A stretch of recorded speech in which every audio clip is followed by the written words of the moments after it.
En aquel tiempo, Jesús dijo a los judíos: si yo diera testimonio de mí, mi testimonio no tendría valor. Otro es el que da testimonio de mí, y yo bien sé que ese testimonio que da de mí es válido. Ustedes enviaron mensajeros a Juan el Bautista, y él dio testimonio de la verdad. No es que yo quiera apoyarme en el testimonio de un hombre. Si digo esto es para que ustedes se salven. Juan era la lámpara que ardía y brillaba, y ustedes quisieron alegrarse un instante de su luz. Pero yo tengo un testimonio mejor que el de Juan, las obras que el Padre me ha concedido realizar y que son los que yo hago. Dan testimonio de mí y me acreditan como enviado del Padre. El Padre que me envió ha dado testimonio de mí. Ustedes nunca han escuchado su voz ni han visto su rostro, y su palabra no habita en ustedes, porque no le creen al que Él ha enviado. Ustedes estudian las Escrituras pensando encontrar en ellas vida eterna. Pues bien, ellas son las que dan testimonio de mí, y ustedes no quieren venir a mí para tener vida. Yo no busco la gloria que viene de los hombres, es que los conozco y sé que el amor de Dios no está en ellos. Yo he venido en nombre de mi Padre y ustedes no me han recibido. Si otro viniera en nombre propio, a ese sí lo recibirían. ¿Cómo va a ser posible que crean ustedes que aspiran a recibir gloria los unos de los otros y no buscan la gloria que solo viene de Dios? No piensen que yo los voy a acusar ante el Padre. Ya hay alguien que los acusa, Moisés, en quien ustedes tienen su esperanza. Si creyeran en Moisés, me creerían a mí, porque él escribió acerca de mí. Pero si no dan fe a sus escritos, ¿cómo darán fe a mis palabras? Palabra del Señor. ¿Cómo va a ser posible que crean ustedes que aspiran a recibir gloria los unos de los otros y no buscan la gloria que solo viene de Dios?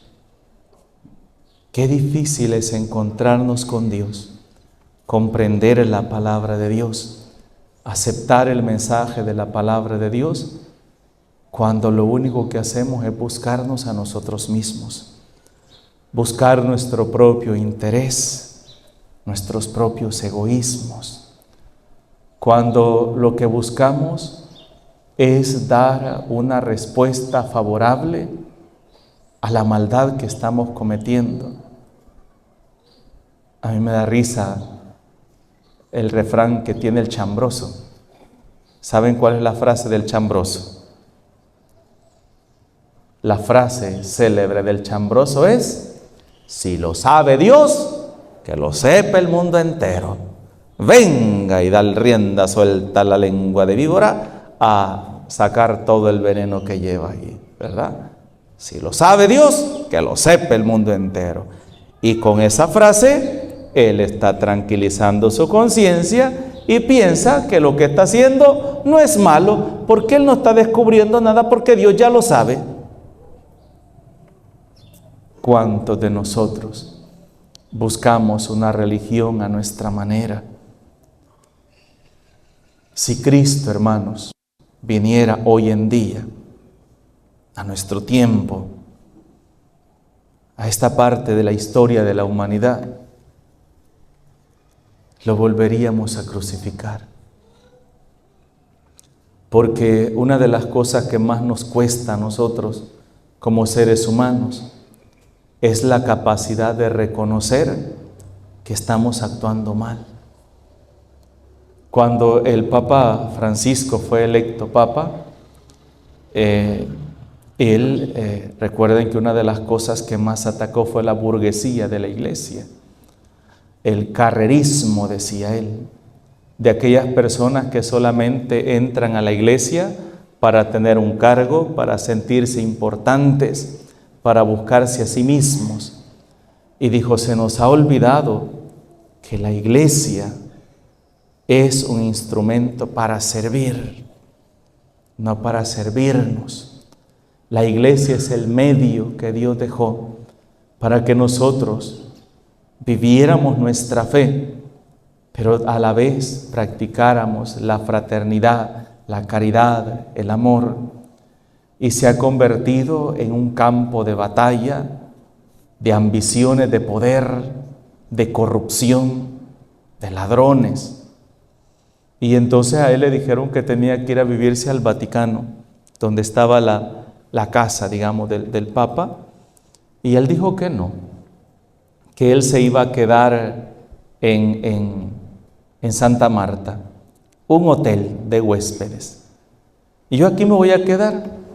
Y más de alguno de nosotros vimos alguna foto o algún video del Papa que en la mañana se levanta con su bandeja al hotel, porque hay comida buffet, con su bandeja, y él va agarrando de lo que va a comer y va con su bandeja y se sienta en una mesa donde están los trabajadores o donde están las demás personas que han llegado a quedarse al hotel. Cuando el Papa dijo eso, al siguiente día uno de los cardenales, de los más criticones del Papa, que criticaban al Papa, se compró un hotel que costaba millones de euros. Como un decir, usted no me manda y usted va a venir a decirme a mí qué es lo que tengo que hacer. Si yo soy un cardenal, usted de allá de América, váyase para allá, ¿verdad? Porque ese es uno de los complejos nuestros. Creer que nadie nos puede enseñar. ¿Y quién es este? ¿Se acuerdan? Va a ser una de las frases que más van a atacar a nuestro Señor Jesucristo. ¿Y quién es este? ¿Y que no es este el hijo del carpintero? ¿Y que no viven su madre y sus hermanas entre nosotros? Y hermanos, ¿saben? Esto que falta de la Cuaresma, San Juan nos va a acompañar de lo que falta de la Cuaresma, y lo que vamos a encontrar durante todos estos días es el cumplimiento de aquellas palabras que dice San Juan en su prólogo, en el capítulo 1. Vino a los suyos y los suyos no le recibieron. Y vamos a encontrar esa oposición constantemente, porque muchos de nosotros, hermanos, y fíjense que me adelante, porque fíjense que Jesús, los enfrentamientos más grandes, si ustedes se fijan, los enfrentamientos que va a tener no va a ser con los paganos. No, los paganos lo van a recibir con alegría. Va a ser con los de su propia raza. Aquellos que se creían la nación consagrada, el pueblo escogido. Nosotros somos hijos de Abraham. Nosotros somos hijos de Dios. El templo de Jerusalén está entre nosotros. Nosotros que vamos al templo, como aquel, ¿se acuerdan? Que dijo Jesús que habían subido 2 hombres al templo.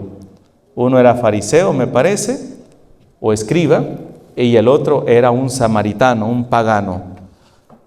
Gracias, Señor, porque yo sí ayuno 3 veces por semana, yo sí doy limosna. Gracias, Señor, porque yo no soy como aquel hombre, adúltero, borracho, mujeriego, ladrón. Yo no soy como aquel.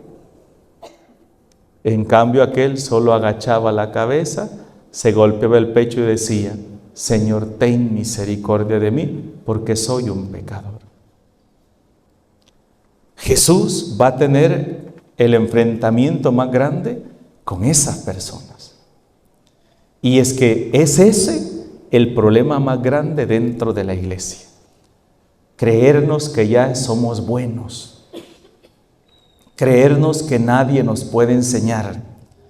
Creernos que nosotros sí ya estamos cerquita de Dios. Los malos son aquellos los que no vienen a la iglesia, los que no se confiesan, los que no comulgan, los que no vienen a la iglesia van para el infierno todos. Mi abuela contaba una historia. Habían 2 señoras.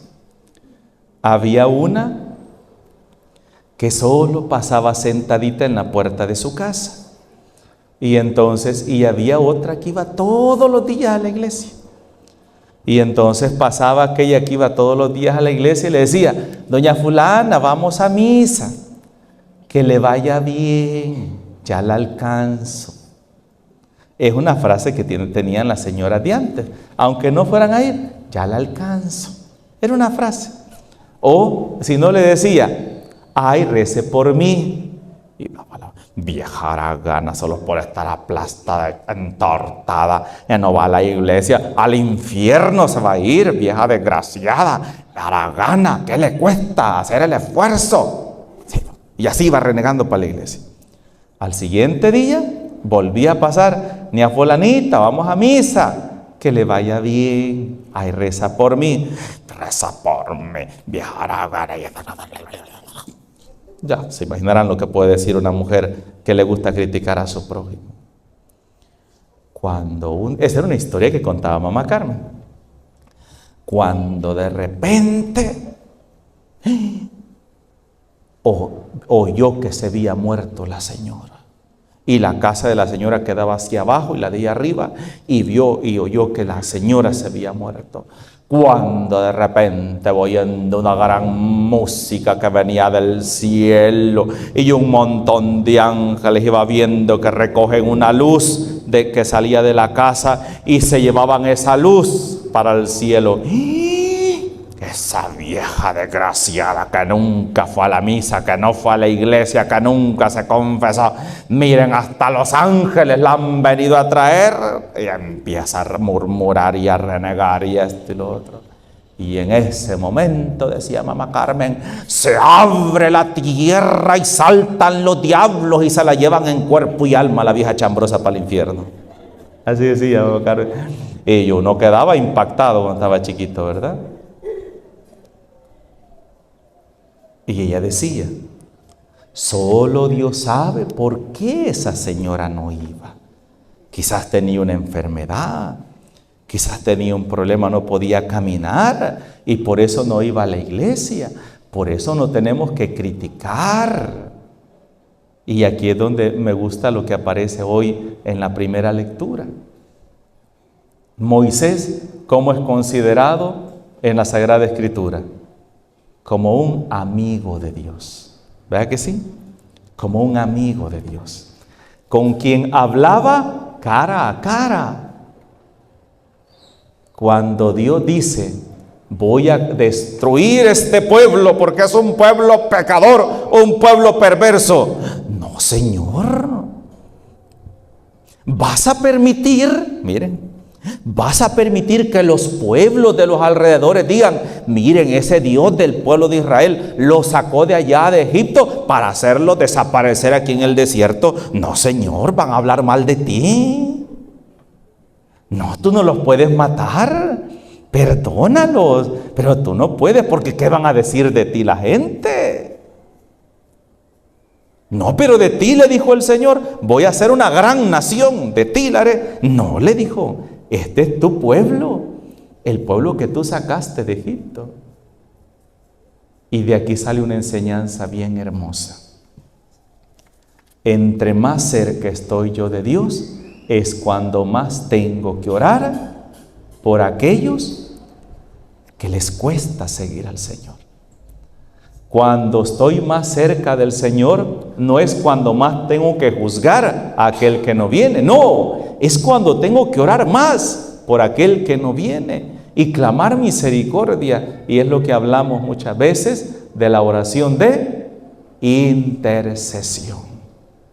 Interceder por aquellas personas. Ese es un buen cristiano.